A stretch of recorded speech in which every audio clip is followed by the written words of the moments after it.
The opinions expressed are those of the host and guests of this program and are not necessarily those of station staff, management, or sponsors. WPSL does not endorse products that may be mentioned. Any reproduction or retransmission of this broadcast is strictly prohibited without written consent of WPSL. It's time to Ask a Rabbi. Call in with your questions and comments at 340-1590. And now, here's your host, Rabbi Shafir Lobb. Good morning. This is Rabbi Shafir Lobb of Congregation Eitz Chayim. We have a special double feature today, a double hour of Ask a Rabbi. So I'm hoping that you'll give me a call and ask any question that you'd like to ask a rabbi at 772-340-1590. So please do that. And I was going to start today a little bit in talking about our congregation. Congregation Eitz Chayim is the newest congregation on the Treasure Coast. We're in Port St. Lucie, Florida. And we joined 3 other Reform congregations, one in Vero, one in Port St. Lucie, and one down in Stewart. So we are the 4th that we are, and we are full members of URJ, the Union of Reform Judaism, and we like that. We are the only congregation that is also connected to Aleph, the Alliance for Jewish Renewal. So we say that we are Reform with a renewal flair. So what does that mean? Well, that means that our practice is Reform. So we're very open that way, and we use modern technology. We stream our services. You can catch them on Facebook.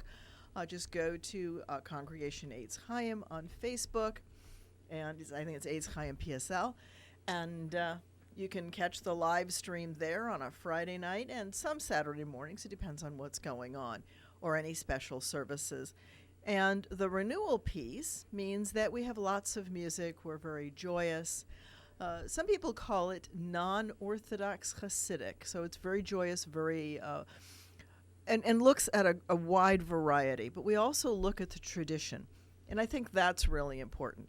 The renewal piece is very insistent on anchoring it inside the traditional root of Judaism, but making it meaningful for today. And so it's a renewing, a revitalizing, bringing it into today so that it is modern and current and addresses everyday questions that we see in today's world. It's not just worried about what was happening in the days of Scripture or something like that, or what was happening we'll look at what happened in the past, but we'll tie it to what's happening today. And so it's not uncommon to have people using technology in a variety of ways. And we consider that to be an enhancement of the service, not a detraction. And the key is to keep it doing that. So we're very, very open. We're very welcoming. Some families are mixed families, so that one member is Jewish. So if you love somebody who's Jewish, it's a great place to come and join us for services. Our services are Friday nights. That's our biggest service. Friday nights at 7:30. Again, very, very musical. Goes for about 90 minutes typically. And lots of singing and a little bit of talking. Mm-hmm. And Saturday morning is a more traditional, I'm not going to say it's conservative, but it's a more traditional kind of service. So that tends to suit the people who like a Saturday morning service. And it's preceded by something called Stolen Moments, which is Torah study, basically. So it's scriptural text study. And that's our big pieces of observance outside of holidays. And that's our cool thing. We use a special prayer book called Tfilat Halev, Prayers of the Heart. And it is patterned after the typical Reform liturgy, again, with a little bit of renewal flair. So it has the words to the songs that we're likely to sing and the additional prayers, those kinds of things. It also will have full transliteration and translation. Since most of the prayers are in Hebrew, some of them have some English parts, and there's a couple that actually are all English. But what it has for the Hebrew is there'll be transliteration. What that is English characters that spell out the Hebrew words, so that if you don't read the Hebrew alphabet, you're still able to follow along. And you're not missing the meaning. And you're not missing it. You're not missing the meaning because we've got the translation. Mm-hmm. And that's true for a lot of people. A lot of people, even modern Israelis, sometimes need a little bit of translation because the words have changed. And one of my favorite examples of that is there's a rabbi friend of mine, Rabbi Shafir Lobb, who has a chant that's taken out of Jacob's dream. When Jacob awakens from his first dream on his way to Haran, he says, "Manorah hamakom hazeh." How awesome, how amazing is this place? And I didn't know it. I didn't know that God was here. And so we were when I was a student rabbi, so we're going back in time in Cleveland, Ohio, and I'm sitting in a congregant's home, and she'd moved into a new home, and we were having a housewarming, and we were attaching the mezuzah and all the different things that we do with a new home. And I started going into this chant to say how amazing, is this home? It's so beautiful. And the president of that congregation where I was a student rabbi is Israeli, and her eyes go like, "How can you possibly say how awful is this house?" Okay, right? Because in modern Hebrew, you use that phrase as awful, right? Where we used to use awful as awesome. Right, I mean, full of awe. Okay. Full of awe. Yes. Right, and it became terrible. Right. So words change over time. That's an example of it. And she let me she had enough respect to let me finish singing the chant, and then she said to me, in Hebrew, "How could you possibly say that to her? This is a beautiful home." And I said, "No, I'm quoting Jacob, and it's really a positive thing." And so that's, one of the times when I quickly learned to show her where in scriptures it was. And then she went, "Oh." Yeah. So it was like a light bulb going off because the modern usage didn't match the Tanakh, right, the scriptural meaning. And that's why what I speak is this weird conflation of Tanakh Hebrew, prayer Hebrew, and modern Hebrew. So I'm constantly flicking, if you will, between all of those. That was an example of how something ancient that was beautiful, if you didn't understand it, could come across with a totally different meaning. But you wonder how the word changed, because if you break it down like you just did, full of awe, that's like beautiful, full of beauty. How did it change? As people use it, it changes. Right? Look at the word gay, right? Gay used to mean happy. Right, and now it means somebody with same-sex orientation. Right, so when you read the old Shakespeare and he says gay, he's not talking about right. He's not talking about gay men. He's talking about being happy. So words do change. They change constantly throughout everything. It's why we have so many different meanings for the word sharp. Another example, right? So there's many examples like that, and there are as many in Hebrew as there are in English. Within each language, there are different words that flash up and have meaning, and the meaning changes. Right, so that's getting back to one of the things that Stuart and I like to talk about. Right, when did a day become a day, and how long really was a day? How long really was it? And a biblical day is different from the 24-hour day that we use today. You didn't have a 24-hour day until you had a 24-hour clock. And people decided, and we certainly didn't have a world clock until there was atomic technology, because you needed something to sit there and go tick, tick, tick, tick, tick, tick, right, and do that. And then they had to plant the world clock in the mountain in Boulder so that, my husband could call up on the old... And make sure the time is exact. Make sure the time is exact. I can remember... Isn't it awesome, though, that we have clocks now that just do it?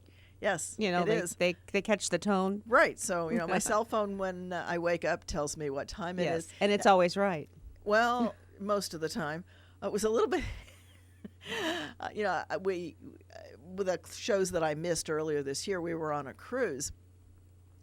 Earlier, December last year. We were on a cruise, and it took the phone sometimes a little bit to catch up to the time. Okay. Because it had to talk to a tower that knew what time it was. Okay. Okay. Right. So, even technology has its moments, and the phones were mostly kept so that they didn't constantly ping everything, because that gets expensive. So yeah, even technology. And so my husband, who still wears a watch, is like, okay, what time is it? Well, they're fashion now, Yes. Yeah, no, you can get an Apple Watch now, right? All kinds of different watches. I still have my big, it's funny. One of my things is I wore a big watch because I was a flight instructor.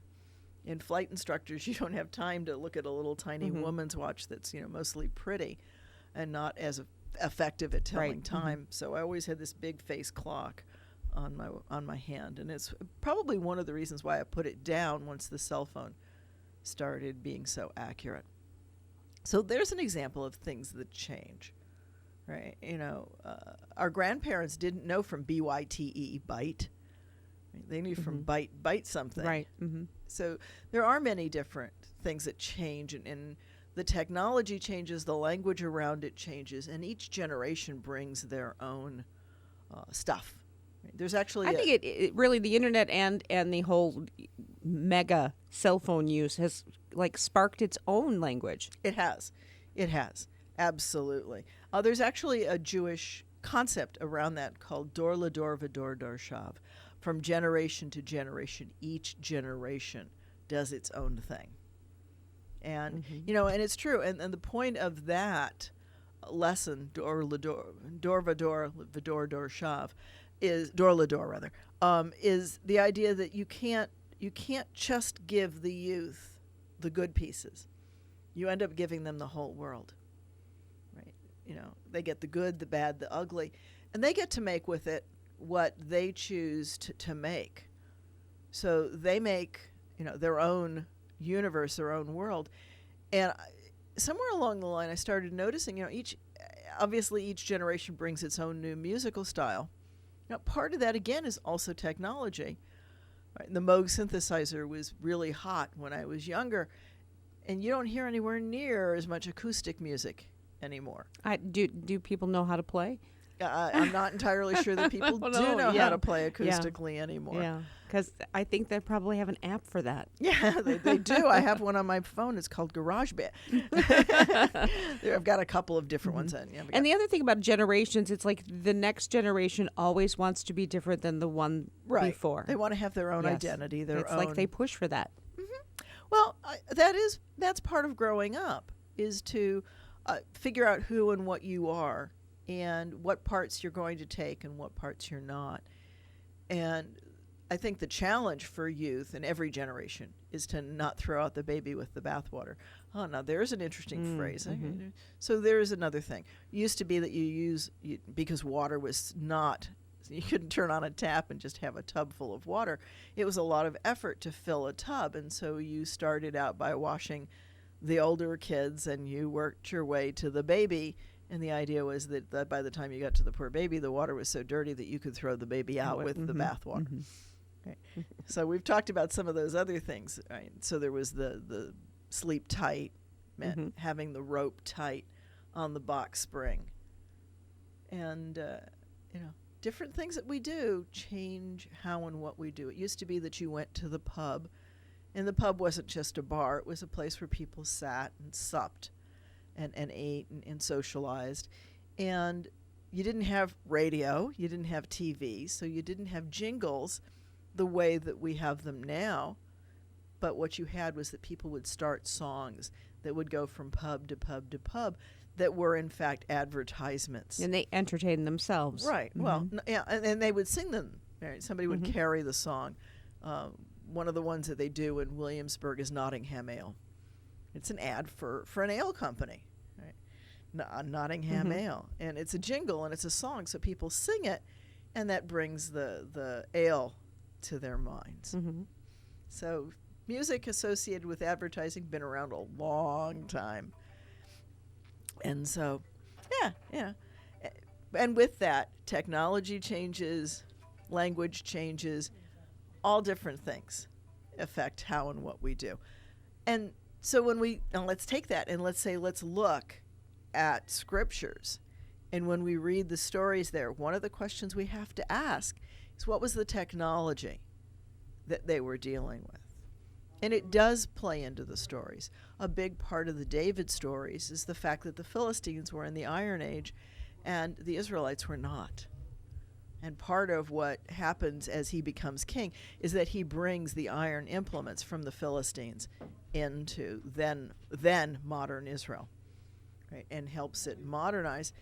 And you always have those kinds of situations where people have different technologies, and those with the more advanced technology have a technological advantage because they've got more tools. Mm-hmm. It's not necessarily that the new technology is better, but it's that they also have the old one and the new one, so they got more choices, which always, the more choices you have, unless you can't make a decision, is always an advantage.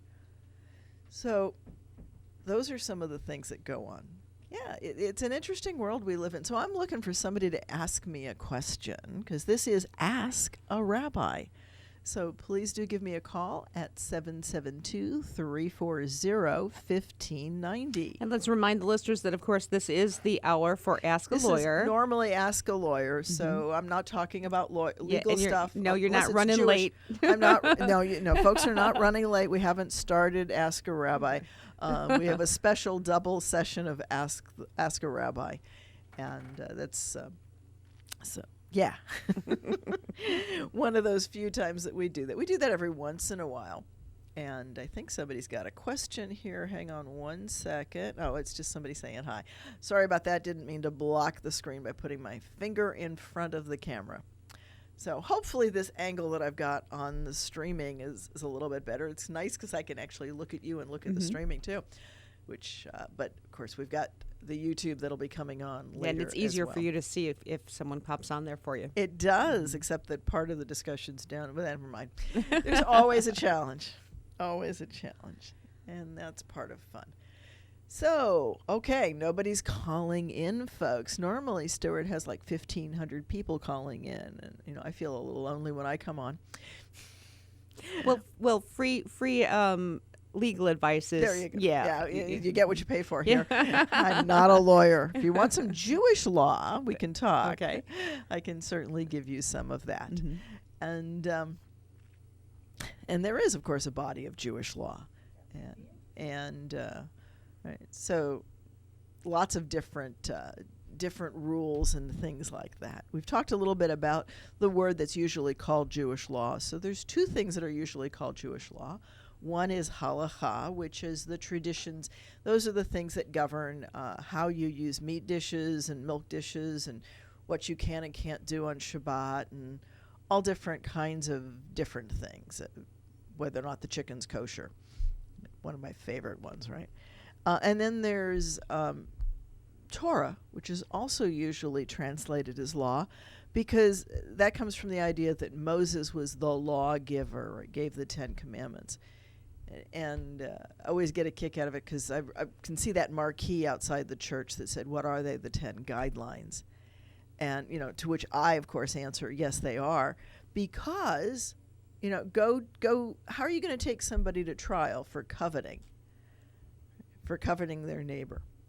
That's not exactly something you're going to bring into a court of law and adjudicate.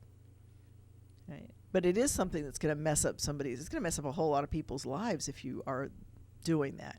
If you're running around being jealous and not being happy with what you've got and appreciating your own blessings. If you're constantly looking at the other side, as the song goes, right? The other man's grass is always greener. Yeah. We like to look and we like to judge and compare ourselves. It's one of the ways that we learn is by looking at others, but make that a lesson and not a lifestyle. Because if you're constantly comparing, odds are you're going to find sometimes or many times that there's something that you could have had better or done better.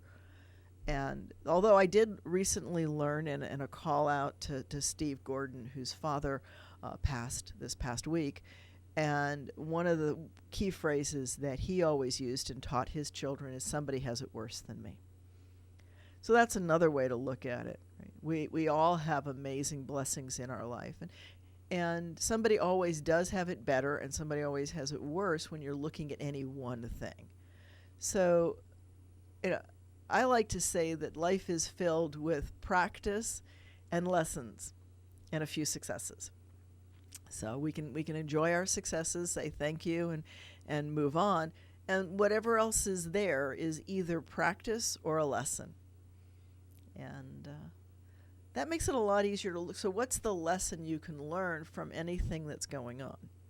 And why is it important to look at life that way? Why is it important to look at life as a lesson? I think the answer is that stops you from bringing all of the negativity in. If you're looking at what's the lesson in this experience, then you're more open, you're less about control, and you're more into interacting with it and taking positives from it and improving your own life. So if you're looking at what's happening as lessons, then you're not going to get stuck in it. You're not going to get stuck in the coulda, woulda, shouldas, which are so dangerous. Coulda, woulda, shoulda is what guilt is made out of. See, I always say that you have to go through what you go through to get where you are. Well, you do. And if because when you do look back, because hindsight is 20/20, and you go, well, if I would have, but you wouldn't have. Maybe you had to do those things to end up where you are. Right.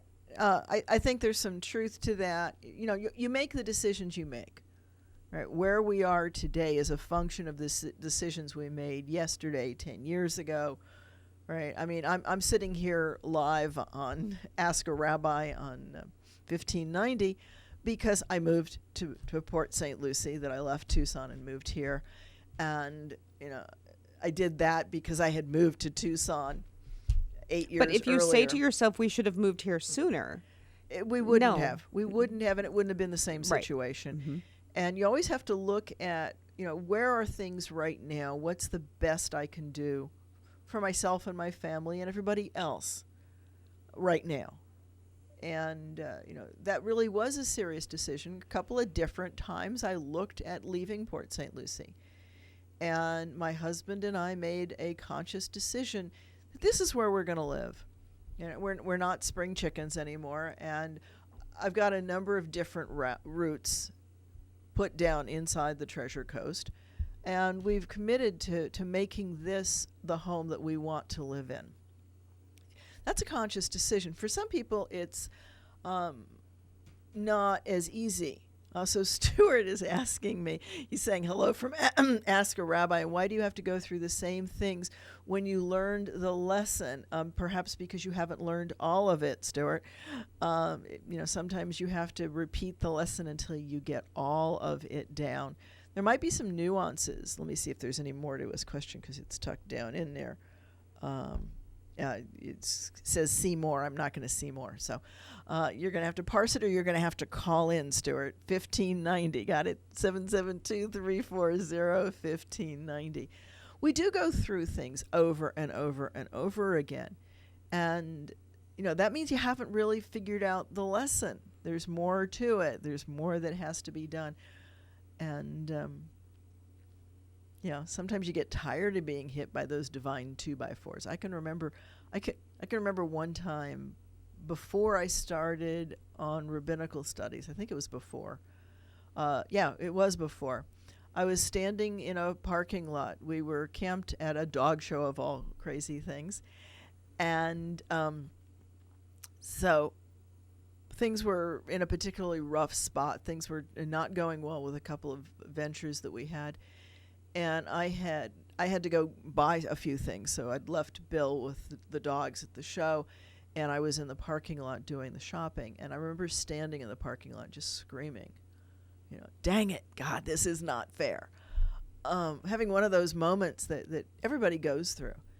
And, then when I finally spent that energy just sitting there, and in that quiet, some answers came. But I had to get that out. Mm-hmm. I had to get that out. And so I had to go through the things that I needed in order to fall back and regroup. Sometimes you got to do that, and it's not easy. Some of those lessons are painful. Mm-hmm. Now, I personally believe, as painful as lessons are, that in some odd way that I don't totally understand. So I'll branch it around that I don't totally understand what I'm going to say. So bear with it. That pain is as minimal as it can be in order to teach me the lesson. That's a belief on my part. that as bad as the pain feels in the moment, it could be worse. Right? Somebody always has it worse. And if I don't choose to learn the lesson and use positively whatever's going on, use it. I tell people, use it constructively. Don't use it destructively. Use it constructively.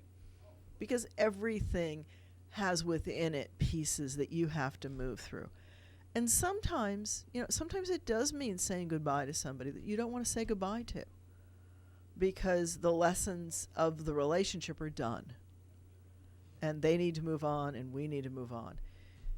And sometimes that hurts because you want to stay in the place. But if you stay, you may not continue learning. So it's a difficult system to kind of look at. And I see that pattern, but I also understand that I'm in some ways looking for that pattern, and you find what you're looking for. So I find reinforcement for that idea. But I also find that it's a healthy way to live. Certainly doesn't have as much anger, doesn't have as much negative emotion, allows you to let go of things and do what you can. And, there's always lessons. It doesn't mean that you let yourself be abused. I'm not about to let myself be abused. I have Bill and I sometimes joke about it, but when we were first married, I turned to him and I said very candidly, if you ever want to beat me up or abuse me, you better do it right the first time. Because that's what I won't hang around for a second time. And I believe that. I believe that nobody under any circumstances deserves to be abused. Because that's not a reflection of the person who's receiving it. It's a reflection of the person doing it. And so I try to teach others, right? Be kind and nice to people, not because they deserve it, but because you are nice and kind. Right? How you treat others is more a reflection on you than it is on the person who's receiving that treatment. And, I'm not perfect. I think that holds especially true with someone you don't know, like stepping up to a counter at a store and not being nasty, decent to that person who's working. Right. I find that more and more. I see it more and more. Oh, people are very short-tempered anymore. I think that's true. Part of that's probably just the pace at which we're living. We're not taking a moment. Right? The Jewish instruction is to say 100 blessings every day. What does that mean?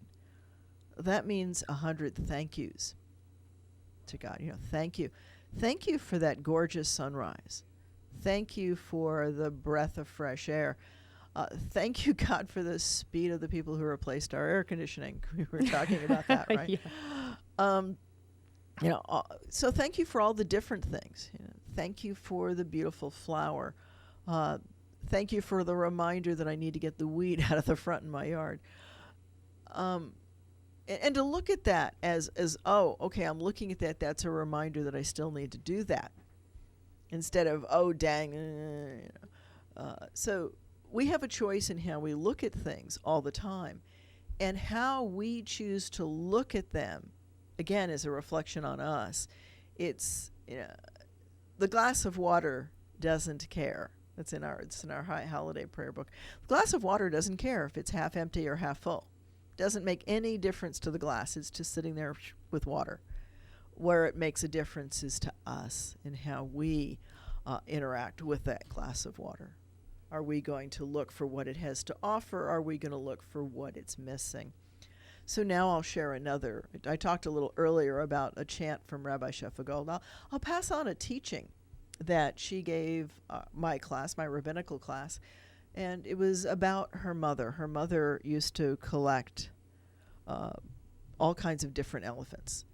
And we all have those things that everybody knows they can buy, and we'll love it no matter what it is and what it looks like, because we happen to like, elephants, butterflies, seahorses, owls, whatever people are into. For anybody who wants, I have this big list of things that I always like, but I love animals. And but anyway, so she was into collecting all these animals, and she had a little showcase in her living room where she would store all of these beautiful elephants that people had given her over time. And one day, her husband fell down the flight of stairs. Didn't injure himself badly, but he tumbled down the stairs and he crashed into that showcase, and elephants were strewn all over, and then etc. And some probably didn't make and it. some didn't survive the trauma, right? And when she went to put back her case, she left spaces for all the broken ones. And then when somebody gave her a new elephant, there was never room in the showcase for the new elephant. That's being stuck. That's being stuck. I would have thought, what I thought you were going to say was the new one would take the space, the empty space. Yeah, no, she wouldn't allow it to. She guarded that empty space, right? So she was so fixated on the loss that she couldn't move forward. And it meant that nobody could give her elephants, and she couldn't have joy from elephants anymore because she had gotten so locked in. You know, and you know, that's a trauma. And it's not a major trauma. And but that's also you not owning your stuff. It's your stuff owning you. Yes, exactly. Right. So there's a lot of that. And you know, I've got this beautiful crystal collection that I inherited from my mother of blessed memory. It's absolutely gorgeous. It fills an entire break front. And I can remember her using those pieces to, you know, for dinners and all kinds of entertaining in the house. And we don't do that much entertaining in the house. That's just not the style anymore to do it in your home. And so most of that crystal sits there looking beautiful. But, you know, it's Bill and I that look at it, and occasionally, like Amy, who's visiting me right now, can sit and look at it and say, that's nice. But it doesn't get a whole lot of use. And so I've pondered every once in a while, you know, do I sell it? Do I keep it? What if it gets destroyed in a hurricane? Right? And, you know, so I came to the idea that if it ever comes to that, I haven't gotten to doing anything with that and letting go of it, but if it ever did, you know, if I had one piece just to represent that collection, that really would still serve the same purpose. Right? So that's a way of moving on too. Mind you, I'm saying that without having done it. But, you know, I guess I'm preparing myself for somewhere down the road where I do downsize. That's the way. And that might be a way for people who need to downsize. You know, whoops, sorry about that, folks. Find, you know, one thing that represents it for you. Well, I had a big realization when my father passed away. My mother had already been gone for quite a few years, and it was my job to empty their house. And you go, well, these things are so old, I don't have room for them. No one will buy them at a garage sale. You donate them, or you throw things that are broken away. Yeah. And I now look at my things differently, because when I go, who will be going through my things, deciding if they should be donated or thrown away? So I think I should take that job. I should just take that burden away from, you know, my children. And my mother actually did that. She figured out who she wanted to have what, and we all got them well before she passed. And what she said is, I'd rather see you using them, and I'd rather see the joy of you having something you want. And she also made sure that what she gave was in fact something we wanted, not just, you know, here, have this, it's a family heirloom and you've got it because, you know, 97 generations before you had it. Right. Yeah. Slight exaggeration. Yes, but there are those things that you're the keeper of now. Yeah. Yeah. Well, but I think even there needs to be an agreement that you're willing to be that next generation's keeper. Or it needs to find another home. And all of that's going in. So I'm going to flip back for a second here. Stuart had said, women say they judge on how a new guy treats waitresses. Yeah. How you treat all of those folks that are the nameless folks that make our lives possible. Yeah. Because the way you treat them is the way, in the end, you're going to treat everybody. And so, there's the famous test item in a college of what was the name of the person who cleans this classroom. Most people don't know that. And right now it's the beginning of a new semester, so I don't always know who's doing which. But I will, before the end of the semester, find out who wanders into the classroom to clean it at the end of the class. And I think that's important. And it's not just about giving the tip to the guy who says hi to you in the hallway on your cruise, right, who's clearly looking for the tip. But it is about how you treat the guy who's putting down the carpet or repairing something in the hallway that you pass. Right? Those are very important people. I've always, so one of the things that I've done along those lines is that I tend to interact with the backup band, not just the front players, not just the guitarists. The headliners. Yeah, not the headliners, but to actually connect with the people who are supporting that person, because without that support, the headliners wouldn't sound anywhere near as great as they do. They need to be good at it. And I'm trying to remember who was talking. Somebody was talking with me about somebody who is the singer in the studios, the background music that the studios tend to have, because those have to be really good musicians to be able to jump in and do it for everybody. And very often they never get any.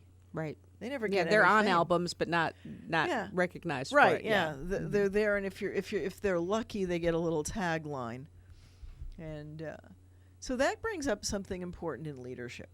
Okay, a rabbi is considered a leader. Is the leader the only thing that matters? And the answer is absolutely not. Even leadership theory will tell you that what really makes the leader a leader are the first two followers, because they are the ones who bridge the gap between the leader and everybody else. And if they don't step up, then the leader has no prayer. So it's not, is it effect of the leader whether or not they can engage two followers? Yes, but it's also sometimes a matter of luck of who's there. Are they willing to step up and be first and second follower? Those are very critical positions. And that's leadership theory today. And if you look at it, if you look around at all of our leaders, they always have followers, right? And it doesn't matter. Moses had Aaron and Miriam. And not that there weren't fights and challenges in that group, but Aaron and Miriam never get top line. It's always Moses. But without those two picking up the pieces and trimming the wake, as I like to call it, because Moses himself was an abrupt personality. Yeah. Maybe that's why he was a leader. Sometimes. Not always. It varies. This thing does not want to behave today. I apologize to everyone following me on Facebook. You've had like 4 times it's gone. Well, technology and its challenges. One of my other pet phrases, technology works, technology is great when it works, rather. So technology would also be great if it was bringing a phone call in for somebody to ask me. Yeah, old Let's school. do it Give us school. a call. I don't care. You can call me on Skype. As long as you're dialing 772-340-1590. This is Ask a Rabbi. So while we wait and see if somebody would like to call in, maybe we'll talk a little bit. Yeah, take a break here.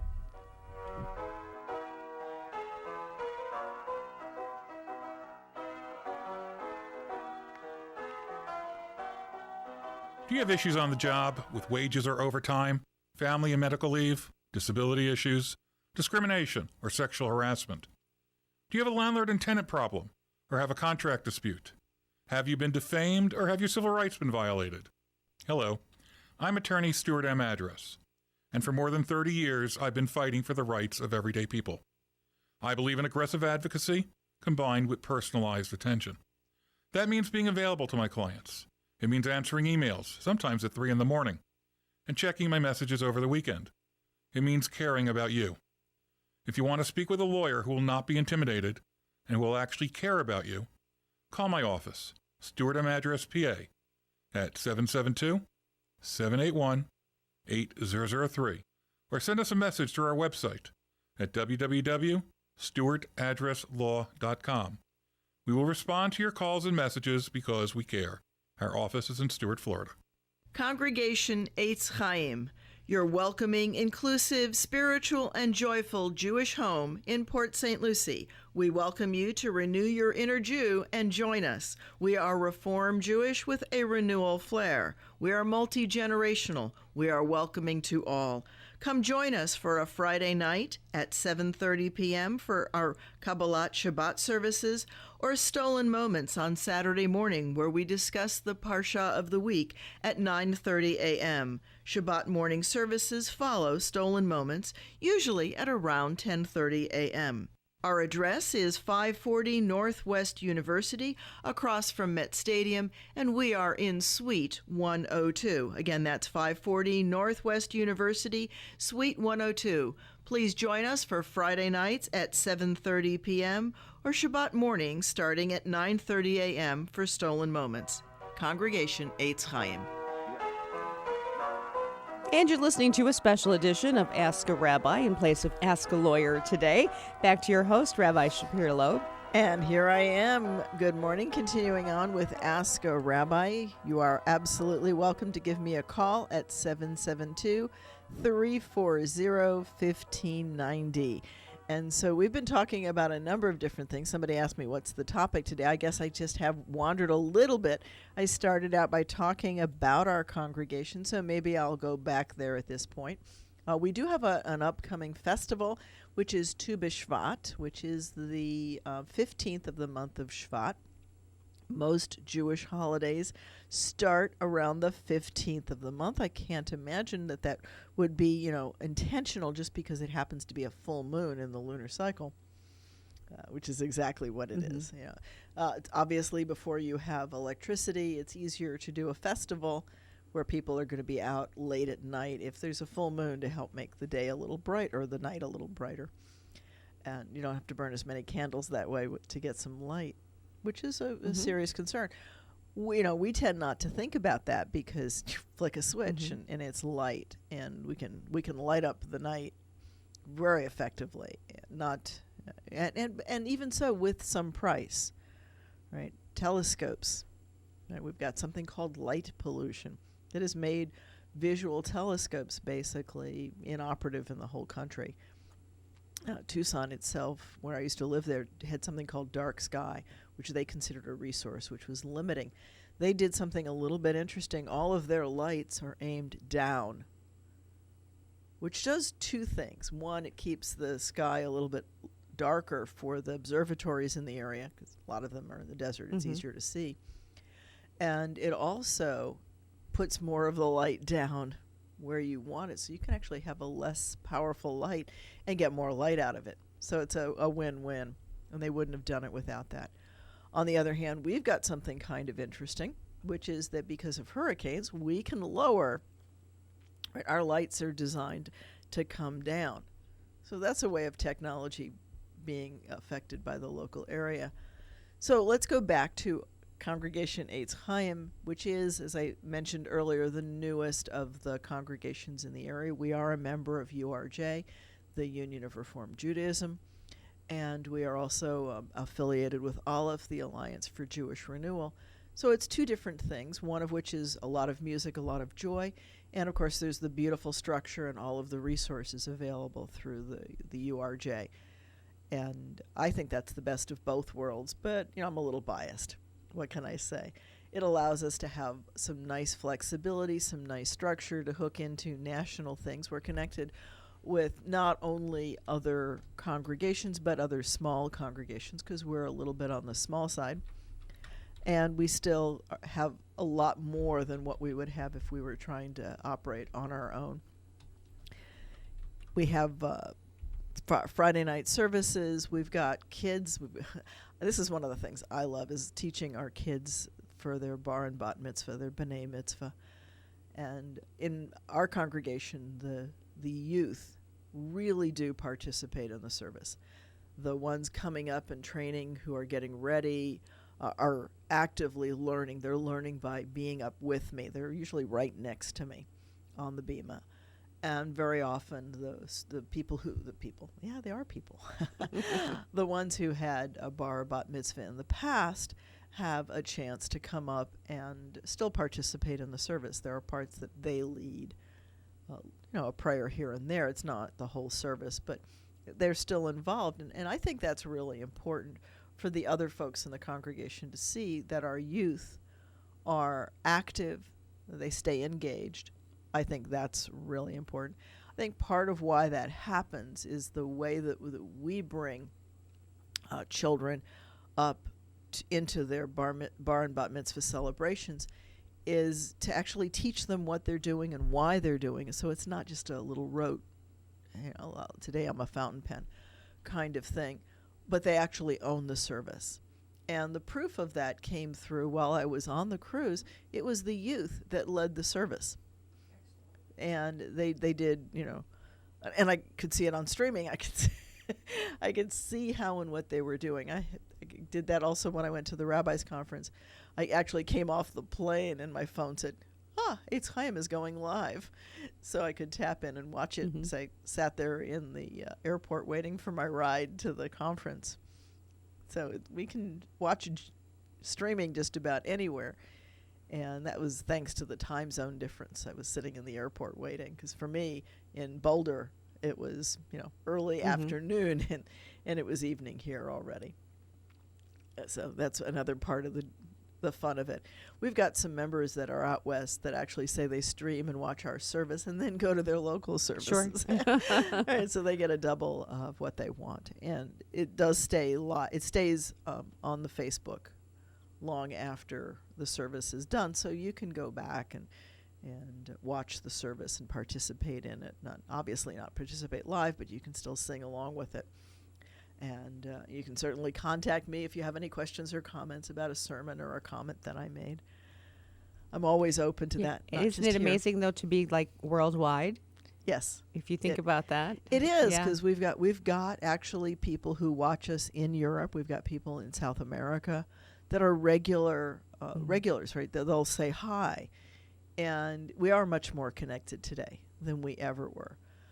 My niece in Israel blew my mind with that the first time I contacted her, because I didn't know her.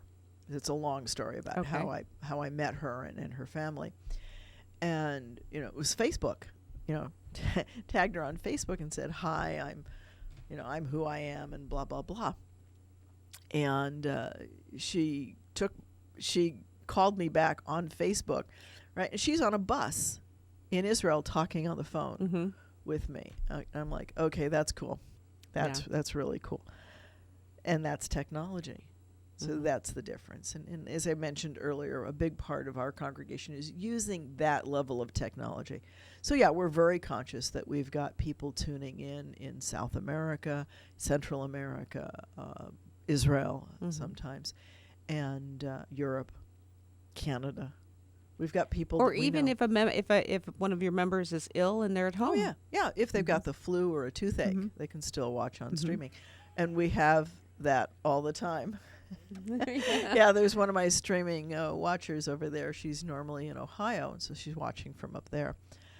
And we've got folks from elsewhere in Florida that are just a little too far to drive, or they get home from work just a little too late. I was talking with another member who said, I'm often in West Palm or Boca for work, and I have to go home and let the dogs out, but I can flip on the service as soon as I get home, and the dogs can be out, and I can still be watching the service.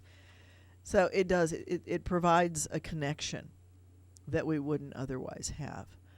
I'm looking for the day that it's even more interactive. It's a little bit interactive because people can do as I'm seeing here. So I see John Peck, whom I know is in Arizona. Marion is here in the Treasure Coast. And, all different kinds of people that have come up and said something, and Sharon High, and, all kinds of folks that are tapping in. And, we're connected. We're connected globally. A friend of mine in Tucson, her son was in Africa for Peace Corps. He did a year of Peace Corps, and she said, it's real easy now. You can just call him up.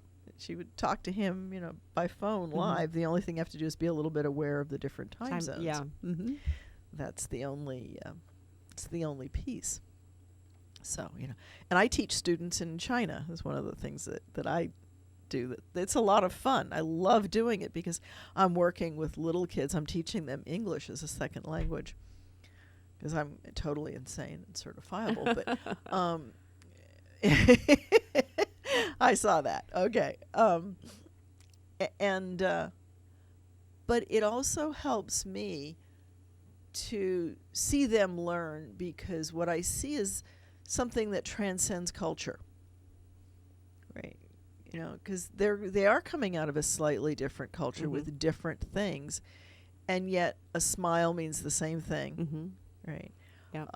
Laughter is laughter universal. is the universal. Hurt is universal, right? And now there are a lot of things that are different, like how much, like symbols, right? Like thumbs up is often a lot better than some of the others. You have to be careful. You have to be careful with gestures because they can mean different things, and it's useful to learn that. Sometimes there are little language things that are a concern. For example, they don't like the number 4 because it's close to the word for death. So being aware of that, right, I can be sensitive to that. It doesn't mean I have to be afraid of something, but I'm just, I know that 4 of something is not necessarily a reward. 5 of something and 3 of something is much better than, right? So I very often will go from 3 to 5. Right. So when they hit 4, I'll go, 4, let's make it 5. Right, which is a kind of a shorthand from me saying, okay, I get it. 4 is not good. So there's little things like that that I think when you work across cultures is important to understand. Now let's take the flip into scriptures, which is that there's things in scriptures that are like that. There's things that meant something and had a secondary meaning. We just don't know what it is. Some of them we know, some of them we don't know, and probably never will. Yeah. So, those are things to be aware of. I mentioned a little bit about it the last show where I talked about picking up sticks as something that somebody does that's a violation of the Sabbath, and it's clearly more than picking up twigs. There's something that referenced, and the biggest clue as to what that is, or might be how negative that is, was that it's used as a kind of a worst case scenario of something somebody could do is, so and so will be so down on their luck that they'll be picking up sticks. Okay, so that means something a whole lot more than picking up sticks. It's a euphemism for something, and we just don't necessarily know what it is. We might have some ideas and some thoughts and conjectures, but we're never gonna. Fox News and CNN are just not going to carry it. No one's investigating. Nobody's investigating it, and they're not going to have video of it. So we're left to our own devices on that. So it seems like it's just about time to take this little magic 5-minute break, and then we'll turn this Facebook stream off, but we'll start it right again in 5 minutes just so that it's 2 separate posts. But thank you for being part of Ask a Rabbi, and I hope that I'll see you on the other side of the news. This is Rabbi Shafir Lobb for a special Ask a Rabbi. Take care. The opinions expressed are those of the host and guests of this program and are not necessarily those of station staff, management, or sponsors. WPSL does not endorse products that may be mentioned. Any reproduction or retransmission of this broadcast is strictly prohibited without written consent of WPSL. It's time to Ask a Rabbi. Call in with your questions and comments at 340-1590. And now, here's your host, Rabbi Shafir Lobb. Good morning for a second time, the second hour of this special double hitter, Ask a Rabbi. And you can give me a call at 772-340-1590 here on Digital 1590, the talk of the Treasure Coast. And please do join me today. So in the interim between the 2 sessions, there was a little bit of discussion about alphabets. So that seems like a really good place to start to talk. Hebrew does have a different alphabet. It's worth noting that Torah, which is still handwritten today, the first 5 books that are kept in scrolls in different temples and are actually read from temples and synagogues, is written in what is actually Syriac Hebrew. It's the Hebrew alphabet brought back from the time in Babylonia. The folks that came back from that exile brought with them the alphabet. Yeah, as somebody mentioned in the studio, Phoenicians. Before that, there's a different, slightly different Hebrew. It looks a little bit more like cursive Hebrew, but it's also still a little bit different, and that's often referred to now as Paleo Hebrew. So if we get our hands on a really old inscription or an old scroll, you'll find it written in Paleo Hebrew. What to me was kind of interesting about that was that as they were transitioning into Syriac, and you can see that in some of the Dead Sea Scrolls. Some of the Dead Sea Scrolls are still in the older Hebrew. Most of them are in the Syriac Hebrew. Some of them, God's name is kept in the Paleo Hebrew. So you'll be reading along, and it'll be, the modern Hebrew alphabet in the fonts that they like to use, and then you'll hit this Yud He Vav He that's in Paleo Hebrew, because it took a little bit longer for God's name to get into Syriac. It gets into Syriac first in scriptures, secondarily in commentaries and in other writings, which is kind of an interesting comment on it. Right? So God's name, which today in a lot of English scriptures is translated as capital small letter L-O-R-D, right? Lord, that's God's name, Yud He Vav He in the Hebrew. And even some of the early manuscripts that the church has, it doesn't say Lord, it actually has the Yud He Vav He in it. That's a much later transition over to Lord. I think it has something to do with the Greco-Roman understanding of the word Lord. And that, just as we talked about the Red Sea, Reed Sea issue, washing back and becoming popular today because it's so available and so, what's the word I want? It's for everywhere. So ubiquitous that you can't get away from it. And so it washes back into older understandings. You get some anachronisms out of that. And I think the older Hebrew is more connected to the word for socket, which is Adonim, and Adonai would be our sockets. And the idea there being that God is something you can plug into. Right? You've got this little speed charger you can plug in and just get your little connects. And so I often translate God as connector, right? My connection to all that is.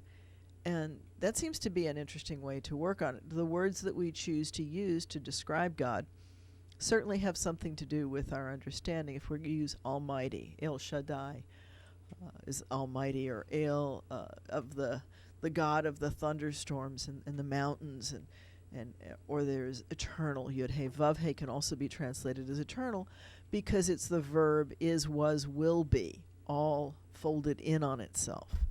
So back to our earlier topic, which is alphabets. So the Hebrew that we look at is written right to left.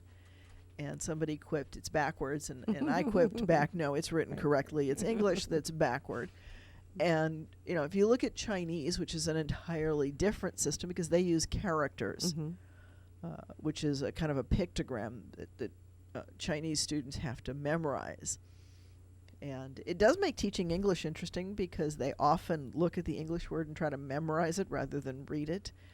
And I'm forever breaking it down. Yeah, saying, there would be way too many out. words to memorize if you didn't. It starts to bog down. It becomes harder, right? As we say, if you teach a child 100 words, then a year from now they have 100 words. If you teach them the alphabet, then they have all the words, or at least somewhat have all the words, right? Or the ability to figure out the word. Well, to figure except for the ones that are weird, like move, right?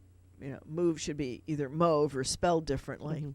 And how do you read? Is it read? Is it read? L-I-V-E. Is it live, live?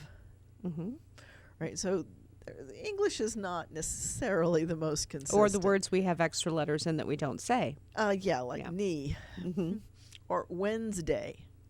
We don't say Wednesday. Nope. We say Wednesday. Yeah. I'm from Illinois, and people say Illinois, and I always go, thank goodness there's not two. I gotcha. And Missouri and Missouri. Right. So there's always La Jolla, right? Or one of my favorites in Pittsburgh, it's the Monongahela, and in West Virginia, it's the Monongalia. It's the same river, spelled the same way, just pronounced differently. English is weird. Part of that's because English is this conflation of many different languages that have come into it. And then you have regional dialect, too. Right. Then. And you've got that no matter where you are. I spent part of a period when I worked for Goodyear in Luxembourg. And it was really funny because I was talking with one of the natives there about who should I study with in order to learn some Luxembourgish. Luxembourgish is an interesting German-French combination language. And not surprisingly, because France is to one side and Germany is to the other. And French is such a beautiful language, and German is not. Well, it depends. See, I find German to be quite fine because I was raised on it.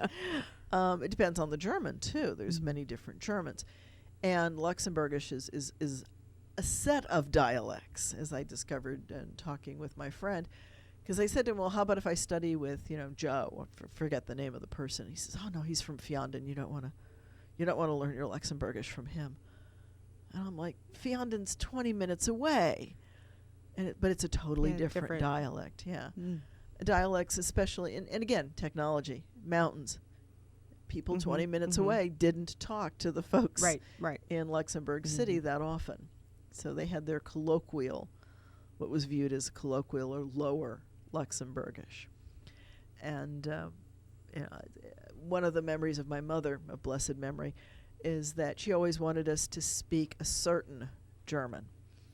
And she was very fussy about what German we spoke because they have very different sounds. And if I'm hearing a German that's not my mother's dialect, the dialect that my mother taught me, it does sound weird to me. But the same is true with Hebrew. If I hear Hebrew spoken with a different dialect or an accent, and there are many of those, then sometimes I have to really concentrate to try to figure out what they're saying even. Other times, not so much. Kind of like what happens to me when I watch the BBC. Yeah. I know they're speaking English, but I have to pay really close attention to catch all the words. And some of the words mean something totally different. For example, when I teach languages in my class, I point out to people, that it's expected that a boss will knock up his secretary many times a day in the British, because it simply means, knock on their door, get their attention.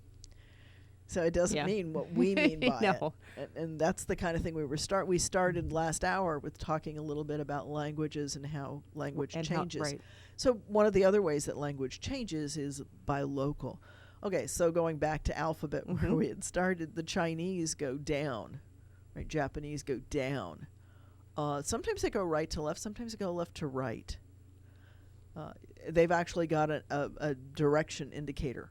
That tells people which way in to their read text. it. Yeah, that tell people whether they're going this way or that way, and which is helpful. And why and how does that happen? We also see that, by the way, in very early Hebrew. Some things that are scratched in caves and different places go different directions, and the generally considered opinion is, why is that the case?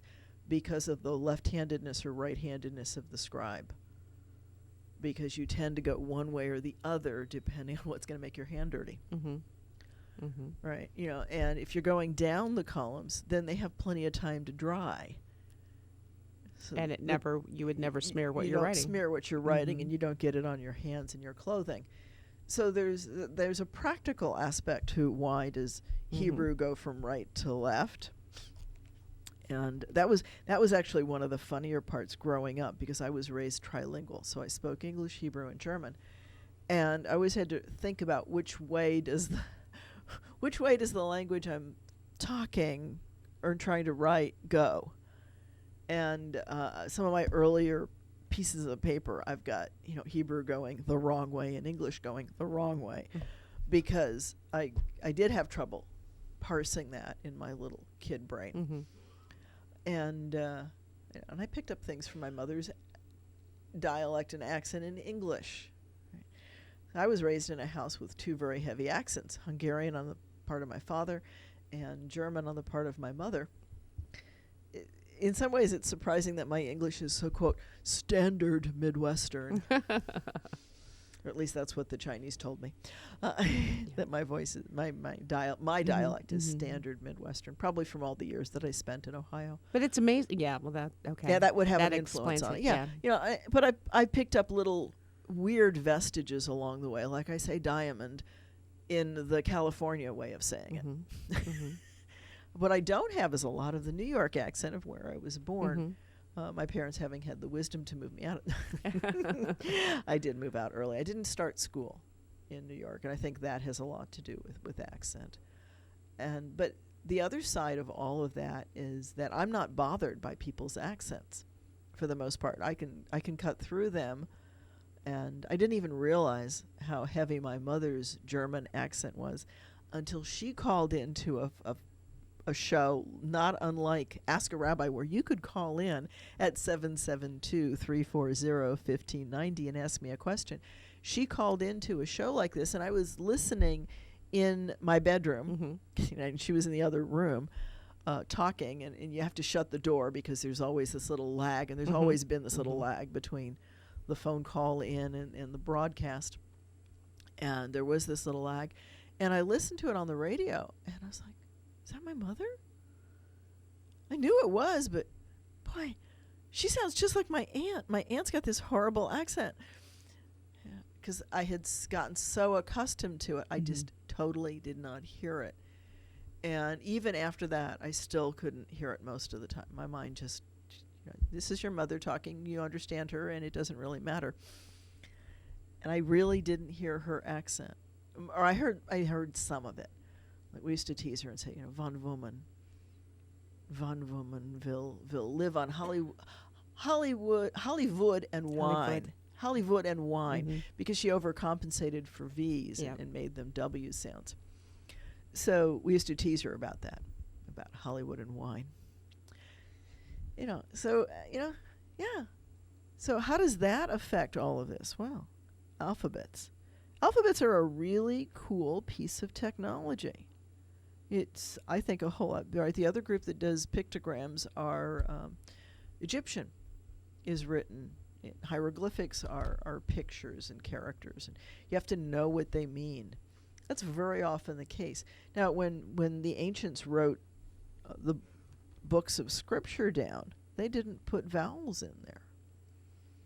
Now, that's important because the vowels change the meaning a lot. As in Spanish? In all languages, right? Even in English, if you take all the vowels out and put different vowels in, you got different words. And,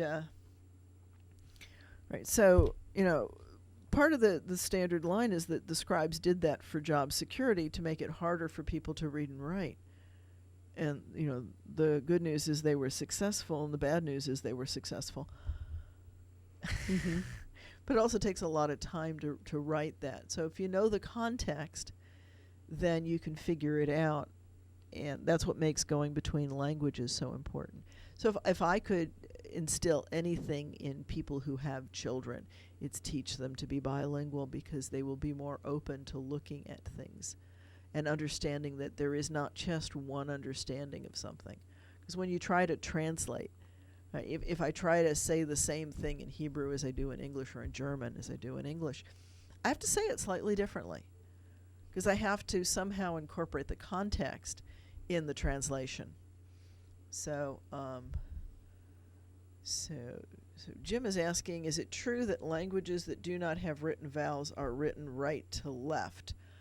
That's a good question. Arabic is also written right to left. And I think Parsi is written that way. I'm not 100% sure. I start to get a little bit weak when I get out of the languages that I know. And there are so many of them. There's Coptic. There's a lot of languages written, some of which don't have vowels. Vowels are actually... And then there are some languages that have too many, like German. Well, German's big problem for most people trying to learn the language is that their wonderful tendency to add things into one, right? They put all of the adjectives into one long, right? So you might say the running down the street boy is wearing a red shirt. Yeah. Right. So you've got to parse that, the running down the street boy.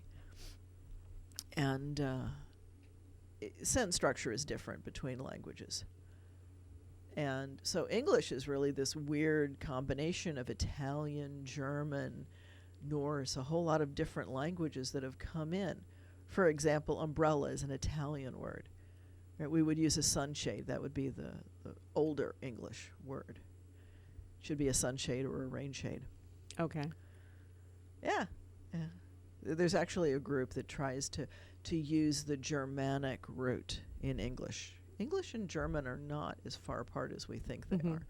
But we've augmented the language. And even my mother's German, her German was Wienerisch. It's Vienna.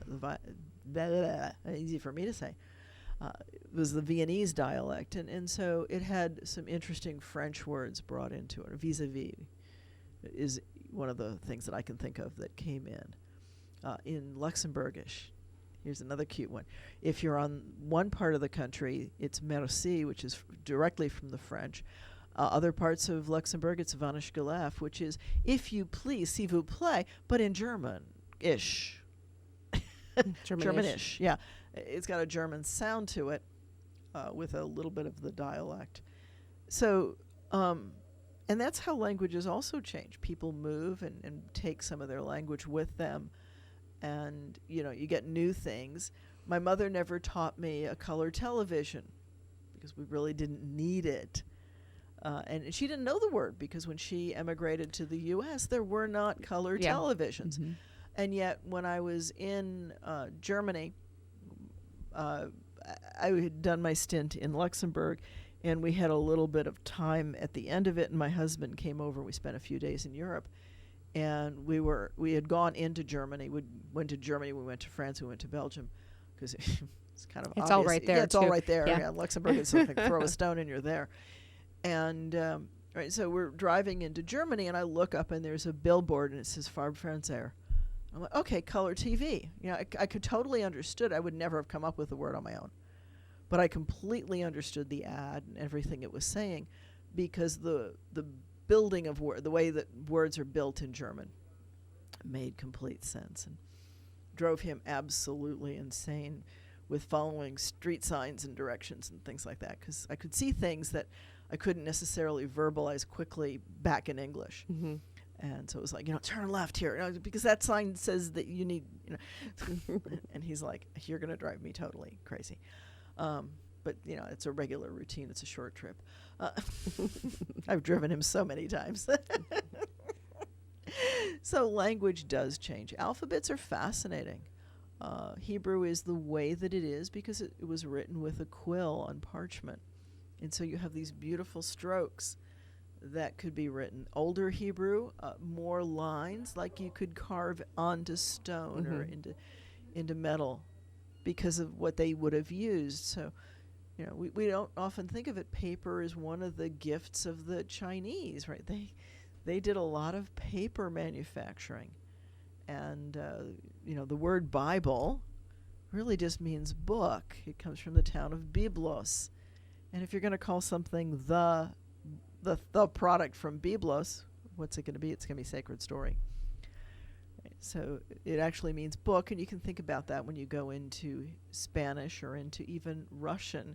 Bibliothek is a library, a bibliography. Mm-hmm. That's how it's connected. It's because the town of Byblos came up with the technology of this is actually of making a book. Of making a book, right? There's a lot of, you know, we don't do a lot of it anymore because we now have so many electronic books. But if you were to really look at how a book is made, the leaves in it, they're called leaves, are sewn into the back, and then a cover is put over it to protect it. This is a codex, really. And a book is the, you know, like calling it a Kleenex. So, yeah, the book, the Bible. That's all it means, is the book. It's a sacred story. And everybody's got one. Everybody's got because one. It's the book. Exactly. Yes, there are books, but then there's the book. Right. And that's how it got that name. And that's part of why in Hebrew we don't call it that. We call it Tanakh, which stands for Torah, which is the first 5 books, which are not laws, which is where we started the very, very beginning. It actually means instruction. And Nevi'im, or prophets, and then Ketuvim, writings. So it's called Tanakh, which is the Hebrew way of, they make a lot of contractions of things like that. And Rashi Ketuvot, contractions. And that's how that's gotten written. So it's not usually called Bible or the book in Hebrew, although sometimes it is called Sefer, the book, as well. But usually it's called Tanakh. And it just simply means the 3 sections of Jewish scriptures, going from the Torah, the prophets, and then ending up with the writings. The last book for us is the books of Chronicles 1 and 2. Don't have as many books as Christian scriptures have, because of course Christians have added the Christian piece, the New Testament. And we like to say ours is not old. It's perfectly fine. It's as new as it ever needs to be. It's always sacred scripture. It's not old or new. Or so that's just a little bit about it. So sometimes it's easier to say Jewish scriptures or Christian scriptures, so you know which sets you're using. Some slight differences in translation. Definitely some differences in the order. So but a lot of the story is the same. The story's the same, with their translation bends, if you will. But the order is different, which is kind of also to me interesting. It's Joshua, Judges, Kings in Jewish scriptures. It's Joshua, Judges, Ruth in Christian scriptures. So the books are reordered. The book of Ruth, Jewishly, is considered not a big deal. It's a little bit of literature.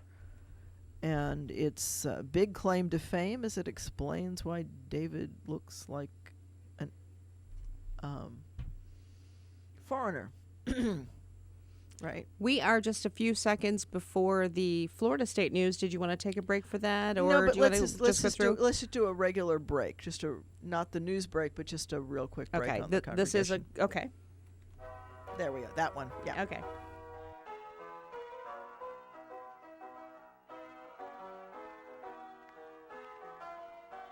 Congregation Eitz Chayim, your welcoming, inclusive, spiritual, and joyful Jewish home in Port St. Lucie. We welcome you to renew your inner Jew and join us. We are Reform Jewish with a renewal flair. We are multi-generational. We are welcoming to all. Come join us for a Friday night at 7:30 p.m. for our Kabbalat Shabbat services, or Stolen Moments on Saturday morning, where we discuss the Parsha of the week at 9:30 a.m. Shabbat morning services follow Stolen Moments, usually at around 10:30 a.m. Our address is 540 Northwest University, across from Met Stadium, and we are in Suite 102. Again, that's 540 Northwest University, Suite 102. Please join us for Friday nights at 7:30 p.m. or Shabbat morning starting at 9:30 a.m. for Stolen Moments. Congregation Eitz Chayim. Now back to Ask a Rabbi.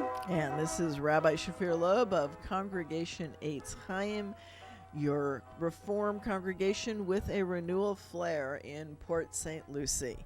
Okay, and we had a comment here that some words don't have vowels, and you said my or by or why. Yes, they do. The Y is the vowel. Right? Y is an interesting word. It's most of the time actually a vowel. It's only a consonant in words like yam and yet, where it functions as a consonant. Y is a kind of a strange thing, but those are vowels. By, Y, my. So, yeah, Y is our part-time vowel. Baby. Right? And that's why it's sometimes Y. That's why it's sometimes Y. Sometimes it changes to an I. And the way that you know that it's a vowel is that you have to have a vowel in a syllable. So baby has 2 syllables. The A is the vowel for the first syllable, and the Y is the vowel for the second one. Y is it's usually an I sound if it's in a 1-syllable word like my, by, and it's usually an E sound like in hilly, cutesy. I'm trying to think of where Y's end words, and normally I have this long list, and right now they're just like out Shiny. the window. Shiny. There you go. Right. 2-syllable words often have an E sound. And then there's the word they. Where? Yeah. Well, there it's a diphthong, right? So you've got the EY is making a vowel sound together, yeah, even though it's two vowels. And thank you, phone. I love you for doing that. All right. So we do, however, have the person who plays music for our congregation. His last name is KRCH. So we would argue that has what's called a shva, a kind of a sound, Kirch. Yeah. But he spells his last name KRCH. No vowels. No vowels. That's not very common. And it's probably the one example I can think of. But it has an unspelled vowel. You have to have the sound of it. So, language is interesting. Languages function within the context. Right? So, for example, in Key West, they talk about conchs. It's not something that the ancient Israelites had to worry about. They wouldn't have known from them. The trade routes didn't quite go that far back then. But if you showed them, they'd probably come up with a word. They'd come up with a word. Absolutely. We do still today. We come up with words. Just ask any teenager. They'll come up with lots of words for you for all kinds of things. The other thing that's kind of interesting, here's an American interesting piece. Southerners tend to have more vocabulary than Northerners, but the grammar's usually better for a Northerner. It has also to do with emphasis. What's emphasized in your immediate area. Language is fascinating. We think that it's something above and beyond us, but it's entirely created by us and carried and shaped continually by use. And so the dictionary isn't what tells you how to do it. It simply catalogs what is, and thereby becomes the authority simply because they've looked at it and made some considerations. But it's and they based add on to the dictionary. They add to it, and they take away. Yeah. They take words away that we don't use anymore. Just as today we don't recognize what a butter churn is, because most people are not churning their butter. Yeah. And yet it would be important to know where it came from. Yeah. Well, it's in always the beginning. it's always helpful. Yeah. It's helpful to go through Because now butter comes from Publix. Yeah. Again, it's usually in tubs, and you have to look really hard to get the Yes. And you mean it comes from a cow? Yeah. Really? Amazing. Yeah. How do they do that? And so we tend to forget what came before us as if it had never been there. And that, I think, is... But we all know where our double pump latte comes from. Yes, we do. A latte is another word our grandparents would not have known. Probably not. And then chai, right? Right. So we do change things, right? We come up with new things. And sometimes it is a brand new things, like a chimichanga. It didn't happen until somebody in Tucson dropped a tamale into the deep fryer. in the deep fryer, yeah. And created the chimichanga, which I think are delicious. So those are just some of the wonderful things, and that's how the corn, the image of Pharaoh with corn stalks, with American corn. Pharaoh didn't dream about corn; he dreamt about wheat. But the British word for grain is corn. That's how the yellow stuff got the name corn, because the ancient Europeans came over and they went, oh, okay, that's corn, because everything to them was corn. Right, barley, corn, right, barley grain. It's just the coined word meaning grain. It's more accurately called maize or something like that. And it comes in a lot more varieties than the yellow or the white stuff that we usually buy. It's different colors and different sweetnesses and there's sizes. different uses too, because we have feed corn, which we feed to livestock that we don't eat as humans. Right. And then there's that really good corn from the Midwest that feeds us humans. Yeah, and then there's the Monsanto corn that most of us end up eating. Yeah, we look for non-GMO, right? Yeah, well, and there's another, right? GMO, something genetically modified. Not something that you thought of until you can do it. But if you think about it, do you really want it? When you do think about it. So, well, again. Genetically modified organism. Yeah. Well, it sounds funky. And I think the key becomes that we need, on some of those things, to do some more research. I don't want to throw the baby out with the bathwater, as we said earlier, and say that all GMOs are bad. I don't know that. That's the engineer in you. That's the engineer in me, right. Well, because I'm thinking in specific about there's a tomato of all crazy things in Tucson that they're doing research on so that it can grow vaccines. So vaccines don't have to be in eggs. And that's a GMO again. And many of our tomatoes are, because most of our tomatoes we're looking today. for them to last longer and to, ship better. Yeah. Well, and yeah, that's really an interesting thing, is to look at what are some of the ancient fruits and vegetables, because we've so changed them, right? The white potato, the Irish potato, is totally a modified potato. It was interesting when I had the good luck to be in Peru a couple of years ago, and we got some French fries or some kind of a fried potato, and you could see there that they weren't all white. They had little brown spots in them, and it wasn't bad. It was just the potato is not naturally all white. That's been a selection over time. So there's different ways that people modify things. Some of that's by selection, some of it's by hybridizing, and some of it's by modifying. And so there's many different ways to change our food chain. One of the things that we've learned fairly recently is that they can tell when grain becomes domesticated, because all of a sudden the kernels on the wheat change from the wild wheat to where it's cultivated. It grows differently.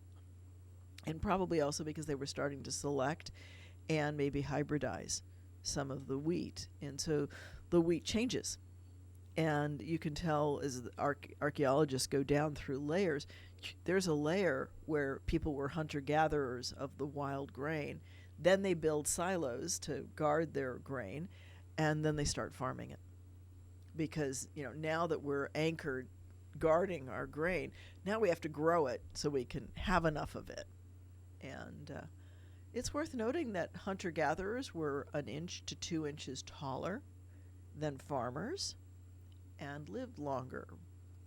And yet the city dweller farmers are the ones that prevailed. We don't do so much hunter-gathering anymore.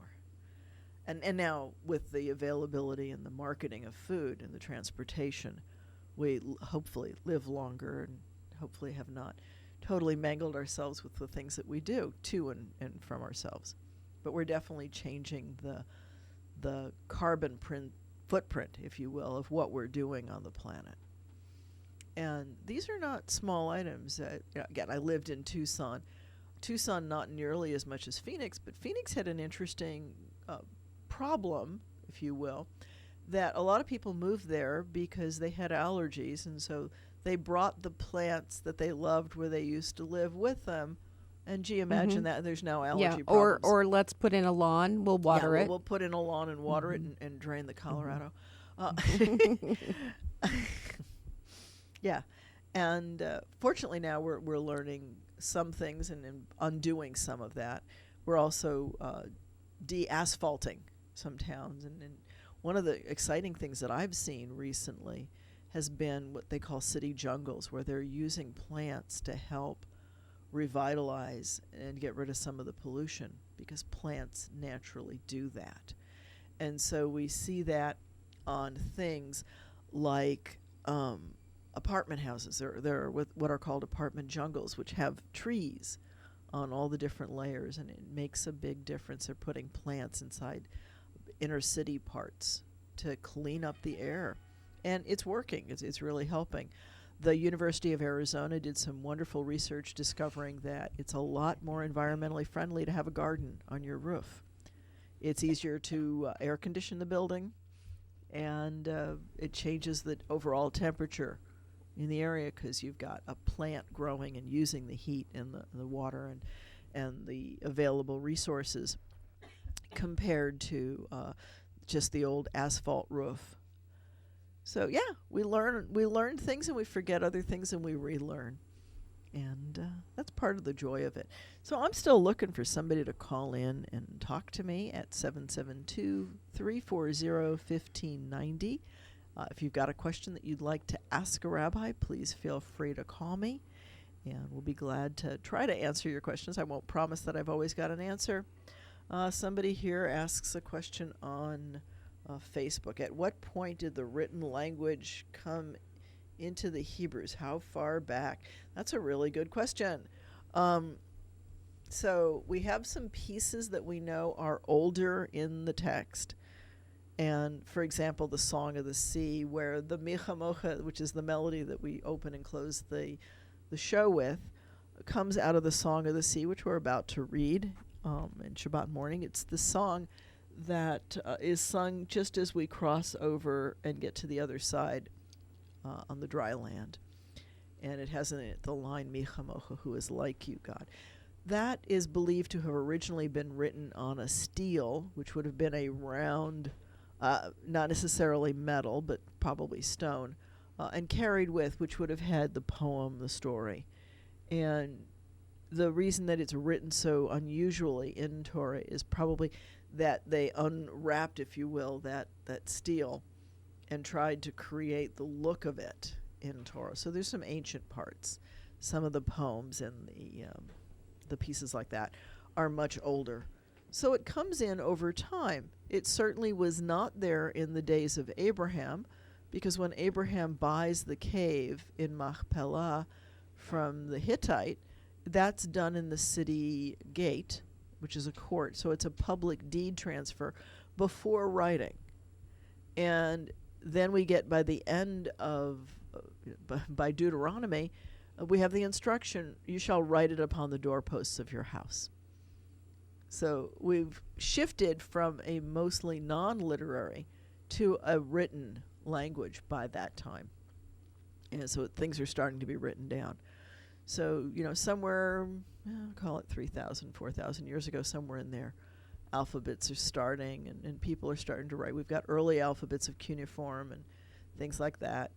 And certainly if you're carrying big pieces of stone, you're going to have smaller bits of writing because you're really going to pare it down.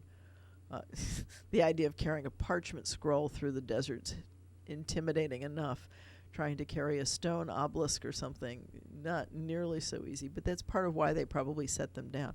There's stories in Scripture about setting up a pillar and writing something on it, or just anointing it, right, marking it as a specific thing. So you can kind of tell by what they're doing whether or not it's before or after written language. Right? You don't tell people to write something until writing is common. There's also an instruction in Torah in the first 5 books, it says every king shall write a scroll. Whoa, well, so somebody's got to be able to write it. That doesn't mean that the king himself writes it. Could be his scribe, but certainly the technology of writing is already existent. So it comes in sometime in the story. I don't think it was there at the, I know it wasn't in there in the beginning because Abraham doesn't use it. Probably Abraham did not have anything approaching written language. Now, language, one of the big uses of language in the early beginnings is shopkeeping. It's numbers. It's being able to keep track of how many sheep you have, what's the increase, am I selling this or bartering it for a good price? Is my business profitable? And, of course, the use of credit also requires things to be written down. That's where the phrase, mind your P's and Q's, comes from. In the old pubs, you would buy pints and quarts, which the shopkeeper would mind the P's and Q's. Q's. P's and Q's, right. So you wanted to be very careful writing your P's and your cues so that you didn't have a screaming fight with your customer about what they owed you for. So knowledge, though, was transferred by just educating, just telling, talking. Of course, they didn't have any entertainment. I mean, there was no TV to turn on. There wasn't TV, but I'm sure there was entertainment. But there was a time and a place for it. Right.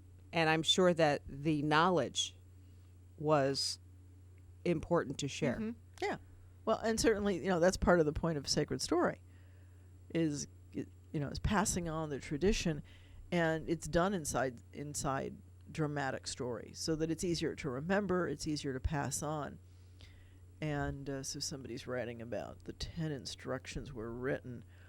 Certainly they are by the time they hit the book of Torah. That's a whole nother discussion. That's for a Shabbat morning. We'll talk about what was written when in the 10 commandments, the 10 instructions, the 10 utterances. Because there's a scholarly piece that says it might not have been 10 in the very beginning. And yet, but it was something that they could read. Mm-hmm. So the reading... Or recite. Okay. Okay, initially it might have been reciting. There were folks whose job it was to know and be able to recite all of scriptures. And memory work was a lot easier back then because everybody did it. Mm-hmm. So it was common to have folks with really good memories who were, certified as having memorized it correctly by somebody who had it. And that was passed on until you lost it, because we didn't live as long, so we didn't have as much Alzheimer's. Mm-hmm. Right, so we didn't have as much dementia. Yeah, but it was imperative that it was passed on. It was imperative that it was passed on, and it was taught one to the other. And it's kind of funny. I show a video in my religion classes, and it's got a scene of Guru Nanak, who's the founder of Sikhism, going to Hindu school. And it's E-E-A-A-U-U. So they're learning alphabet. They're learning to write E-E-A-A-U-U. And they're sitting with slates. And I chuckled at that because I'm thinking, that's just kind of like the way often schooling was taught early on, both Hebrew and English, right? You mark it on the slate and repeat after the teacher. Very early style of learning. And if you were good at that, then you were a good student. And if your learning style was something different, it was a lot harder. Right? It's only now that we're starting to figure out that we need to accommodate multiple learning styles. So that probably would have had more effect on what professions you would have gone to, things like that in ancient days. All of that's wrapped up in the scripture in its own little unique ways. And if you can look at it carefully with a modern eye, you can pick out a lot of that. You can pick out a lot of different things.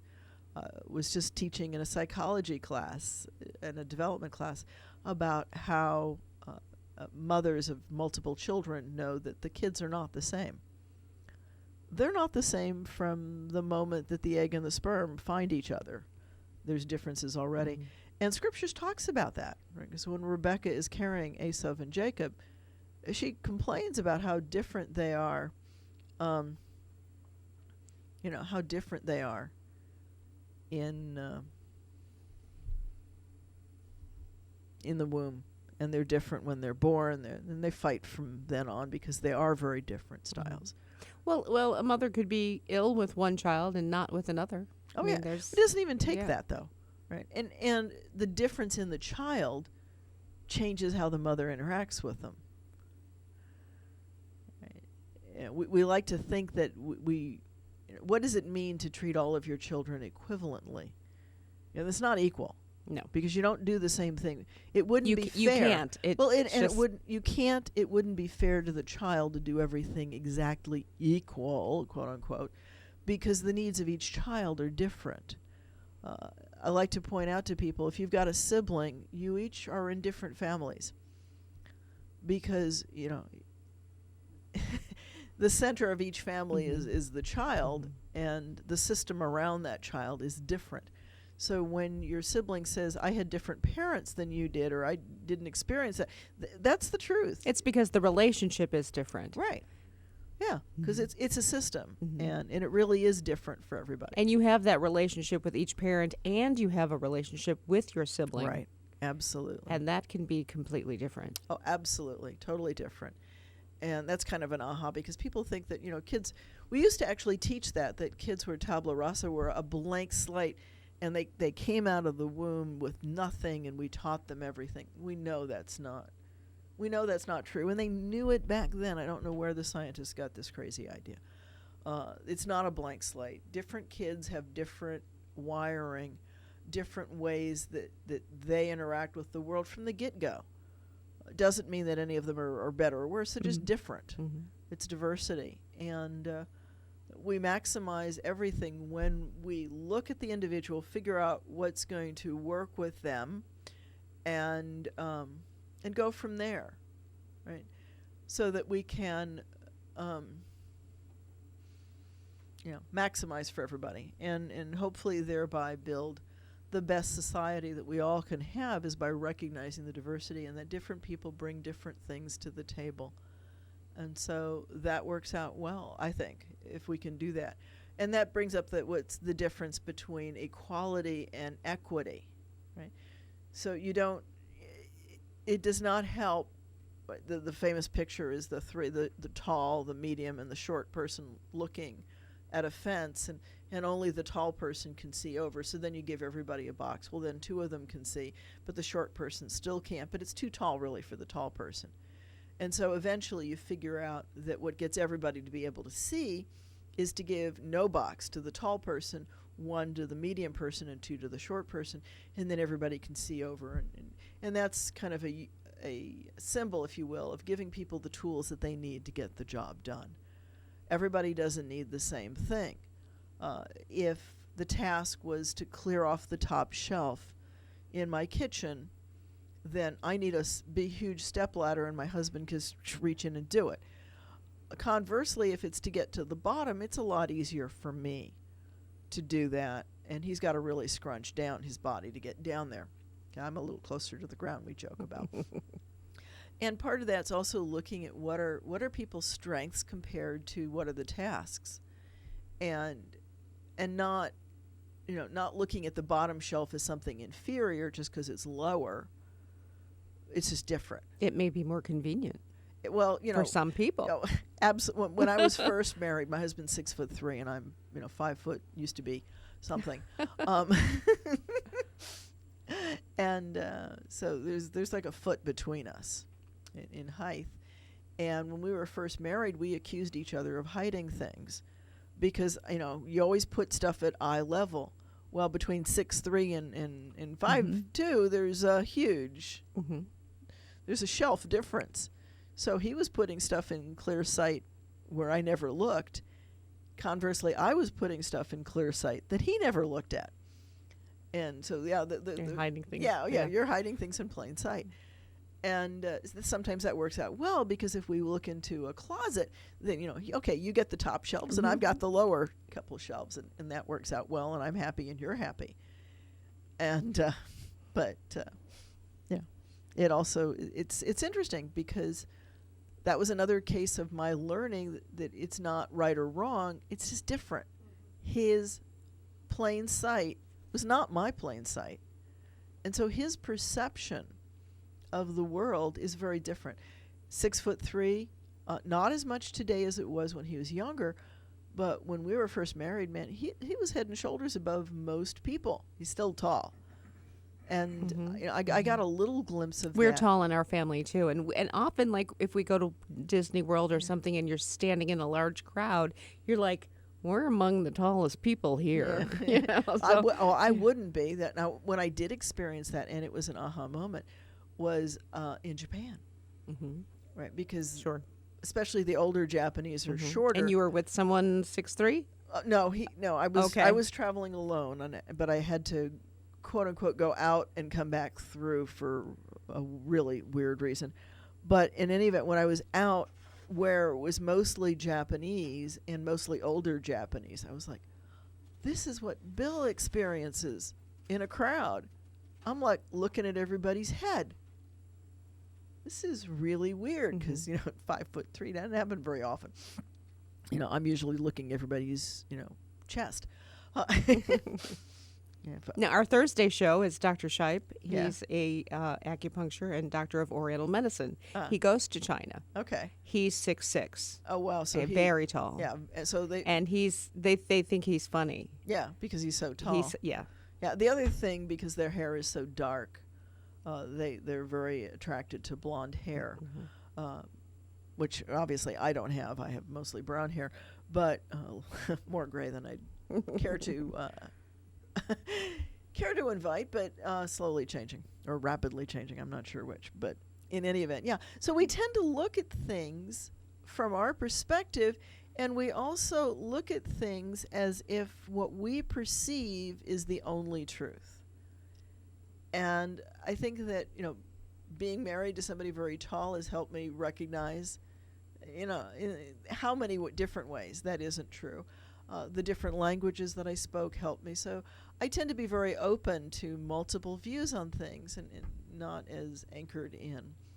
And that's part of why I teach or encourage people to make their kids multilingual. Bilingual if you can, trilingual if you can. The more languages, the better they'll be able to not get fixated on something. It does really change the wiring of the brain. So what if you didn't learn a language as a kid? You still can. It's the other thing that we're learning. Brains are not stagnant. They change throughout our whole lives. You can, by deciding to, make some significant changes in your brain. Prayer is one of the ways. Mm-hmm. Prayer is definitely one of the ways. Meditation makes a huge difference. So we're about to run out of time. Maybe I'll talk next week a little bit about meditation and how and what that does. I think that might be a fun topic. And maybe somebody will even call in and ask a rabbi a question. One last plug on the number, 772-340-1590. Write it down and call me next week at Ask a Rabbi. This is Rabbi Shafir Lobb. Good day now.